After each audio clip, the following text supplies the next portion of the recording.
That's why this test on sine and cosine elements, right? Is this test on sine and cosine elements?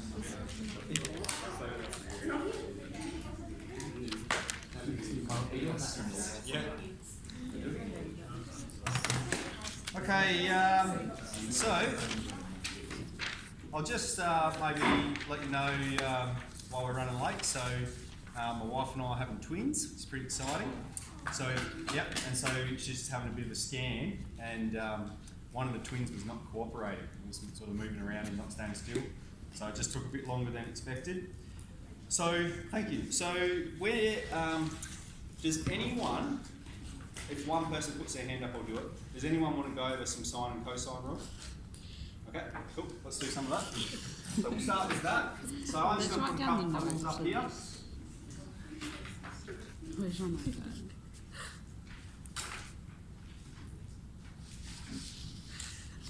Okay. So with sine and cosine rule, all right, we remember basically for sine rule, it's problems that have two sides and two angles. Cosine rule, it's problems involving three sides and one angle. All right, so the very first page of the test is basically just going to be one of each. Okay, so there'll be one sine rule finding an angle, one sine rule finding a side, one cosine rule finding an angle, and one cosine rule finding a side. But they are jumbled up, so you need to discern which one to use where. But it will be as simple as this, okay? So here you can see I've got two sides and I've got two angles, which means we're using the sine rule, okay? So we're going to go the sine rule. It says sine of A on top of A equals sine of B on top of B, and there is another way to represent it. We can invert it if we're trying to find a side. This is the procedure we use if we're trying to find an angle. And so this will be our angle A, because that's unknown. Here's side A, angle B, and side B. So we will have sine of X, right, that corresponds with angle A, divided by 27 is equal to sine of 35 on top of 29. We want to get sine X by itself, so we'll multiply the 27 over here. That's 35. And then inverse sine to get X by itself. All right. Now, for the unit circle stuff, our calculator will be wholly set in radians. Okay? So we'll be using radians. For the for this part here, we're going to need to have it set in degrees, aren't we? Okay, because these angles are in degrees, right? Well, 35 degrees. Obviously, that's not 35 radians. So we need to make sure our calculator is set in degrees to calculate this answer. So I've crunched that one, unless someone's done it already. Paddy's on.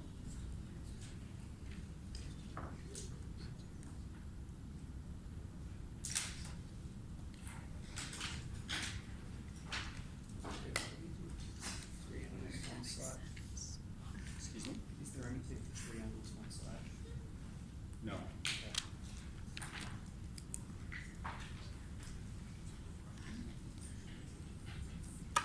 I've got 32.27, 32.3 degrees. Okay, so again, we're working on that three significant figures. So I won't do a sine with an unknown side because it's like the same process, but let's do a cosine one.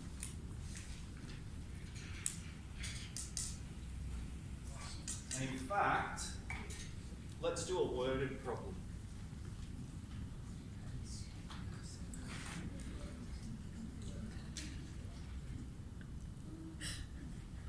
I am not a camera person. No.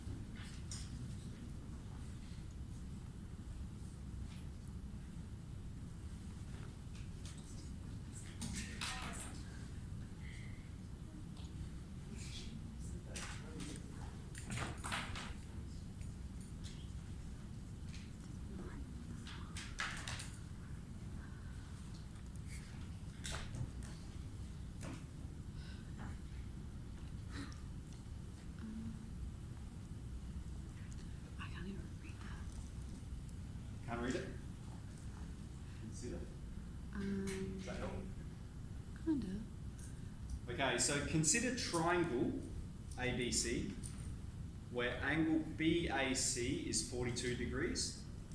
Side B, oh, that should be lowercase, shouldn't it? We use capital letters for angles and lowercase for sides. Side B is 37 and side C is 29 centimetres. Find the length of side A. Okay, so an example like this, we have to draw a diagram. Alright, so we've just got triangle ABC. So we can have those, it doesn't matter if it's to scale or not. Okay, we'll just put in angles ABC, which means these are the corresponding sides. Okay, remember the side A is opposite angle A. Okay, now angle BAC, okay, that means the angle at A, doesn't it? Okay, it's always the letter in the middle, that's the angle we're talking about. So this angle here is 42 degrees. And we've got side B is 37 centimetres, and we've got side C is 29 centimetres. Now there's two representations of the cosine rule. Just trying to remember off the top of my head here.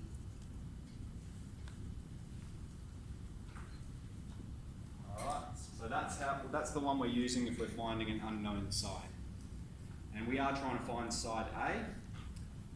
We've just drawn our diagram here, and now we're ready to go crunch the numbers in. Everything lines up. So, 37 plus 29 cos of 42.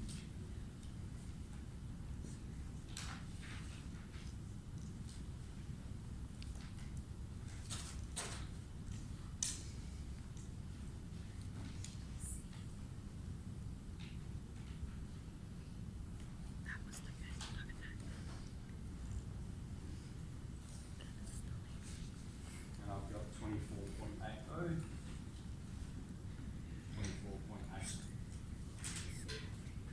24.8. Okay, Fred? Nah, A and S is fine. Yep, saves you time. Otherwise you have to write out the whole thing. Okay, so that's sort of sine and cosine rule. So that, like I've said, there'll just be four basic ones, okay? And then there's one problem solving one, all right? And then we'll get into some unit circle stuff. All right. So we might just go straight from the start. Question 1, 2, 3, and 4 are all converting degrees to radians. So I'll just do a couple examples of that.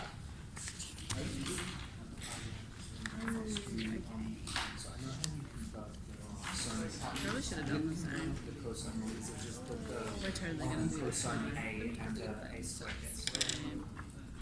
Because I won't do any homework tonight because I've got other things to do. I'm doing tomorrow because I won't be able to. I won't do any Sunday because I've got netball all day. Monday I've got netball. Tuesday morning. Saturday I actually have nothing. Yeah. Yeah, I have nothing Saturday I either. have, I have nothing to until sell it. 7. So I'm not going to do anything. I have nothing until 7. Have you got gas again yet? We have electricity we and water went- though. We went, because my nan lives at home and they're in the same line as the hospital, so she got gas. And so I went there and I had a hot shower.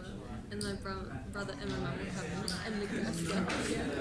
So I got a hot shower and they didn't. And I'm like, oh yes, let's go. I was telling to the mates at home and they were just like, if it's still out by the time I finish pulling games this weekend, we can ring it.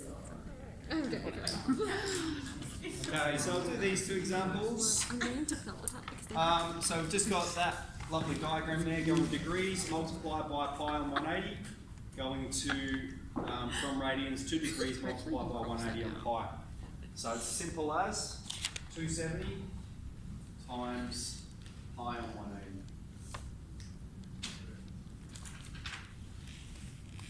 And if you know your unit circle, you'll know this one. 3 pi on 2. And then the same with 4 pi on 3. So go to from radians to degrees multiplied by 180 on pi.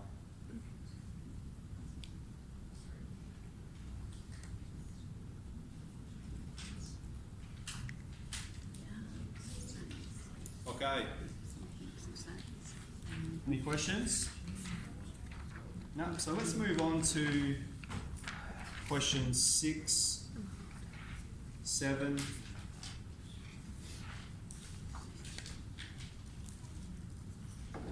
Is this when we turn it into radians on the calculator? The setting doesn't matter when you're just doing that calculation. Oh, it doesn't. It doesn't matter? make a difference. Okay, cool. It's only when we're actually calculating sine or cos or something.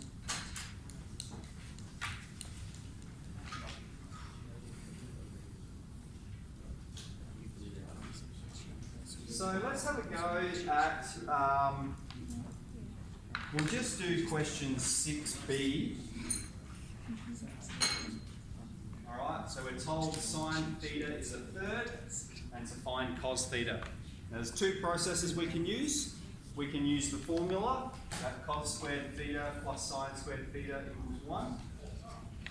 Or we can draw a triangle, okay, and we remember that sine theta is O on H. And so we can label the triangle. I might just do both processes here quite quickly for you. Now we're not given a constraint, okay? We're not given a region in which it occurs, so I might just make one up because in the test you will have regions. So let's go for 0, let's go pi on 2 being less than theta, being less than pi. All right? Okay, so the first way is to use the formula. And so what we're going to do is we're going to sub sine theta in here. So we'll have cos squared theta plus 1 on 3 squared is 1. And we're going to crunch this for cos theta.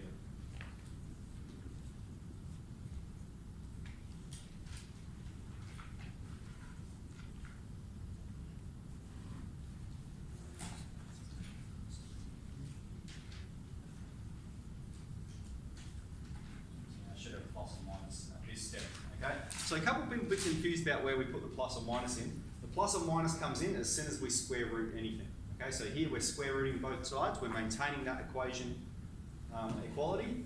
And so we've put the square root there, and so that means we need both the positive answer and the negative answer. So here's our value of cos theta. Then we need to consider the region. Okay, so on our unit circle, you can just look at it, or you can remember that all students talk cool. And so in this region, sine is the only ratio that's positive. So that pi on 2 is pi. Sine is the only ratio that's positive, which means cos is negative. So then we make that statement. Cos theta is negative root 8 on 3, and then reference the region. It's less than pi. Okay? I'll just get this text. So then the other process, and I'll just go through this one quite quickly, we can just draw a triangle. Make sure we label theta and label the triangle. Here's our hypotenuse, our opposite and our adjacent side. Now sine theta is O on top of H. O corresponds with 1, so we'll put a 1 there. H corresponds with 3, so we'll put a 3 there. And then we just use Pythagoras to solve for A. So A squared is 3 squared, take 1 squared. Alright, so I'm doing this quite quickly, but I think we're pretty familiar with those Pythag skills. So then we've got a value for A, and then we remember cos theta is A on top of H. And so we'll go, that's root 8 on top of 3, okay, which is the same value we had here. Of course, we'll need to consider the positive or negative because we're applying the square root, and then dictate the region as well, put the region through. Brad? We just have to know one of those. That's right, you do not need to know both procedures. I think this one is probably more useful because we use this one when we're finding tan as well. I haven't shown you how to use this procedure to find tan. You can try it if you want to, but I'll just, I don't think I'll teach you guys that. Okay, so let's move on. So that's like question 9 is the same as what we just did there. I'll just talk about question 8. So question 8 wants you to, question 8 and 12 are the same, okay? So if you're looking at question 8, it says find the angle. This one's written in degrees. Question 12 says find the angle. This one's written in radians. And so you're just looking at your unit circle. So let's look at 12A for instance. 12a, which says find the angle such that cos theta is half. Okay, you need to remember the x coordinate is cos theta, and so you're looking at your unit circle and you're going, what is that angle that corresponds with cos theta is half? Now, think about this intuitively. Don't just go your whole way around the unit circle. X is cos theta, and we're talking about x being equal to positive half. So you know it's going to be here somewhere. That's where the x coordinate's half, and it's going to correspond with both of these points on the unit circle. And so you can just look at your unit circle and you know straight away where you're looking, and you can see what those angles are going to be. So pi on 3 and 5 pi on 3. Okay? Guessing. Okay, so that's 12.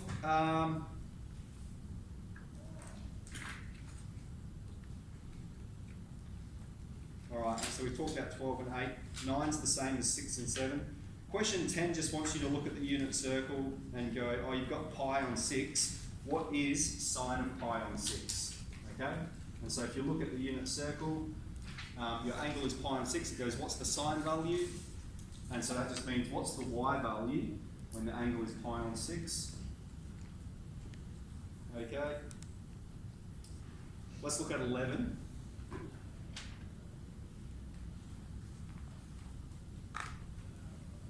Any questions? If there's one you want me to do in particular, just let me know, otherwise I'll just keep picking up random.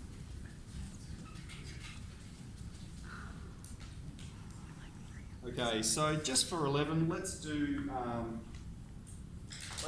question D, which is 1 take cos squared pi on 6. Okay, so there'll be something like this in the test, and there'll just be 1, and it'll say simplify it showing all your steps, okay? Because you could plug this in the calculator, and it'll just give you the answer. I don't want you to do that, I want you to show me you're working out. So what you're going to recognise is that cos of pi on 6, you need to look at your unit circle. Cos of pi on 6 is root 3 on 2, okay? So what you've got is you've got 1 take root 3 on 2 squared. That's going to be 1 take 3 on 4, and 1 take 3 quarters is 1 quarter. Okay, you've shown all of your steps there. That's fine. All right, so it's about looking at the unit circle, substituting the coordinate in here, and just crunching it. Any questions? Okay, move on. Then we're on to graphs. Okay, so there's a couple of graphing questions. The good news is you've got your calculator, okay? So it might be something like question 16F, all right, and it says graph this function. So you have to draw up an axis and you have to graph the function. I'll just talk about what you need on a graph, okay? Basically, most of them are worth 3 marks, all right? You get 1 mark for shape, okay? So that means, it's got this curve or whatever. You get another mark for labelling your axes, all right? So x and y, this is proper communication of your mathematics. And you get the 3rd mark for labelling the graph. So this would be y equals sine x plus 2, or whatever the function is you draw, okay? So make sure you're including all of those things. So 1 mark for shape, 1 mark for labelling your axes, 1 mark for the title, all right? Now, when I've said label your axes, that means putting coordinates on there as well. Okay, so if it's sine x plus 2, here's 2, here's 3, here's 1, and here's 2 pi, here's pi. All right, something like that's plenty. Okay, you've labelled your axes, you've put a suitable scale on them. Okay, any questions about graphing? Okay, we're on to question 17. All right. So there's one of these. Sine x is, let's just do 17a.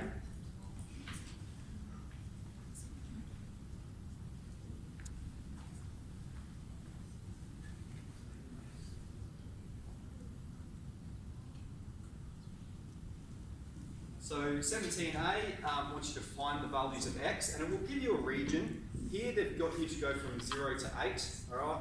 In the test, I'm just saying 0 to 2 pi because it's just a bit repetitive. So what you're doing is we're going to graph the sine x function. and we're going to do an x calc when y is 0.414 and write all of the solutions that occur from 0 to 2 pi. Okay? So when you've got this, you've got to be sort of thinking about your v window. All right? That's where people get stuck. If you can't see the function, your v window is wrong. In every question in the test, I've dictated the v window, the x min and x max for you. Okay? So whatever it is, that's your x min, that's your x max. Y min and y max you have to think about. All right? This function here is the general sine function. It has no vertical translation. It's not shifted up, it's not shifted down. That means its principal axis is the x-axis and it has an amplitude of 1.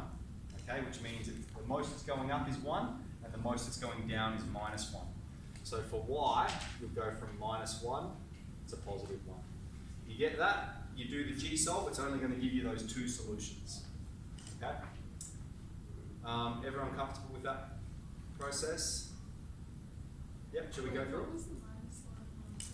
Sorry? What did you say about the -1? The -1 and the 1. So if you think about the sine function, okay, this is the general sine function here, isn't it? That's the first one we learned. We drew that on that graph, and that was quite an extensive, laborious activity. But the highest this graph is going to go is +1. All right, there's an invisible 1 here, that's the amplitude. There's no vertical translation, so it's not shifted up or below the x-axis. So that means the highest it's going to go is +1, and the lowest it's going to go is 1 unit below the x-axis, -1. Good clarification. Okay, so like I can bring my calculator up here if people want to, but if people are happy with that, I'll just move on. If one person wants me to do it, I'll do it. No one wants me to do it? Cool. So let's move on then. If you can ask me when I'm coming around a bit later. Okay, 18's the same. So let's go to 19. 19's for a cos graph. And then question 20, we're on to finding sine graphs. So I might just do one from question 20. Just get the eraser again. Need it attached. Need it hook onto my belt and you can just drop it and pick it up. That's a good idea. Okay. So I'll just make one up here. Let's say here's the principal axis, that's 1, and that it goes up here and down here. That's too much. And up here. Let's say this is 4 pi. Let's say this is 5. Let's say, yeah, this is the x-axis, and we've got enough information there. Now with these ones, okay, when you have to find the function, there won't be any horizontal translation, because I think they can get a bit hairy. So it'll just be a sine or cosine, and you'll just be finding the values of A, B, and D. There won't be any C. So the first thing I've said is always look at D first. Okay, so D is what's the principal axis. Sometimes this will be given to you explicitly, that you can just see it. Okay, that's the line about which the curve propagates itself. So here we can say it's 1. The other way is it's exactly halfway between the max and the min. So in a number of them, you were given the maximum point and the minimum point. So in this circumstance, this would be -3. Now my scale's not perfect here. Because there's 4 units there and 4 units there. Okay? Now here's a life hack. If you're just given these 2 points, you can just add them together and divide it by 2. And that's going to give you the principal axis. Okay? It's just the average of them. It's halfway between them. So D is 1. A is the amplitude, so that's the distance from the principal axis to a peak or trough. So 4. And then B is just how many wavelengths are there in 2 pi. So here we have a whole wavelength in 4 pi. So we have half a wavelength in 2 pi. Now it's not enough just to write this, okay, because the question says find the function. And so the function is y equals, and then we have 4 sine dx, so half x, plus 1. Okay? Right. Where'd you get beta from? B, yeah, I'll talk about that one again. So B is how many wavelengths are there in 2 pi? So here we have a whole wavelength in 4 pi, which means we have half of a wavelength in 2 pi. Yep. Good. Okay, so that's 20 and 21. Then we're on to 22.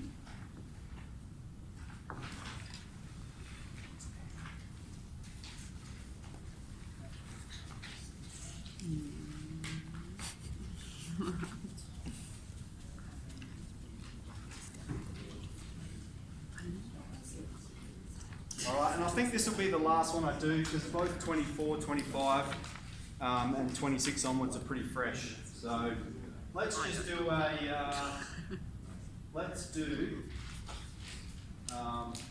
about this? 2 sine 2x equals 2 sine 2x. Take 1 is 0, for 0 is less than x, less than 3 pi. Actually, let's do this, minus pi, it's a pi. Okay, so I've just made this one up. So what we want to do is get the sine 2x by itself. And remember, because the value of b there is 2, we have to multiply the region we're talking about by 2, don't we? So that means our region becomes minus 2 pi, less than 2x, less than 2 pi. So we're considering 1 revolution in the positive direction and 1 revolution in the negative direction. Here we want to isolate sine 2x by itself.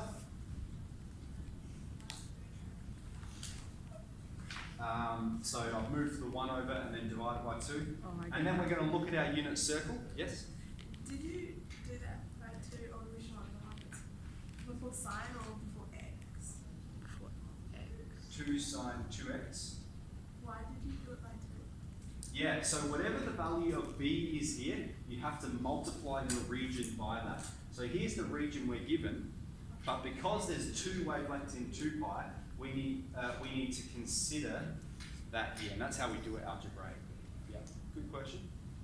Okay, so I'll keep going. I think everyone's okay with that. So then we're looking at the unit circle and going, what are the values of x that make this statement true? Okay, again, you can have a good indication. So this time we're talking about, on our unit circle, we're talking about sine. Sine is the y values, and we've got positive half. So it's got to be here somewhere, here and here.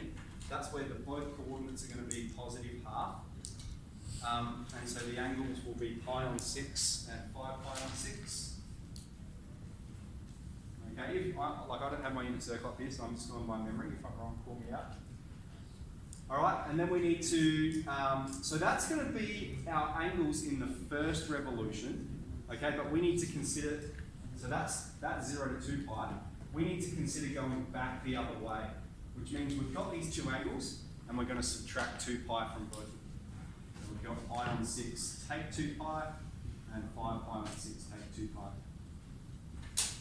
Okay, so I'll go through and simplify this quickly. So here we'll have 12, so minus 11 pi and 6. No. Yep. And here we'll have 12 minus 7. Okay. And then what we want to do is, so we've got 2x equals all of these angles. We need to get x by itself. So we're going to divide all of them by 2. And so we've got x is pi on 12, 5 pi on 12, minus 11 pi on 12, and minus 7 pi on 12. They will be our 4 solutions. Okay. So I think, yes, Brad? Which question is this? I just made it up. But it corresponds with question 22 and 23. So if that's an area you need to practice. So hopefully I've been up here, you've sort of isolated some areas you might need to work on a bit. You do have the practice test. I think you've got enough to make your way through the practice test. You do have another practice test I can email to you if you want, just let me know. And I will come around and address any questions you might have now. I'll just make my way around and see everyone, so don't chuck your hand up, we'll just check in with everybody. All cool? All right, let's do it. Thank you, camera ladies.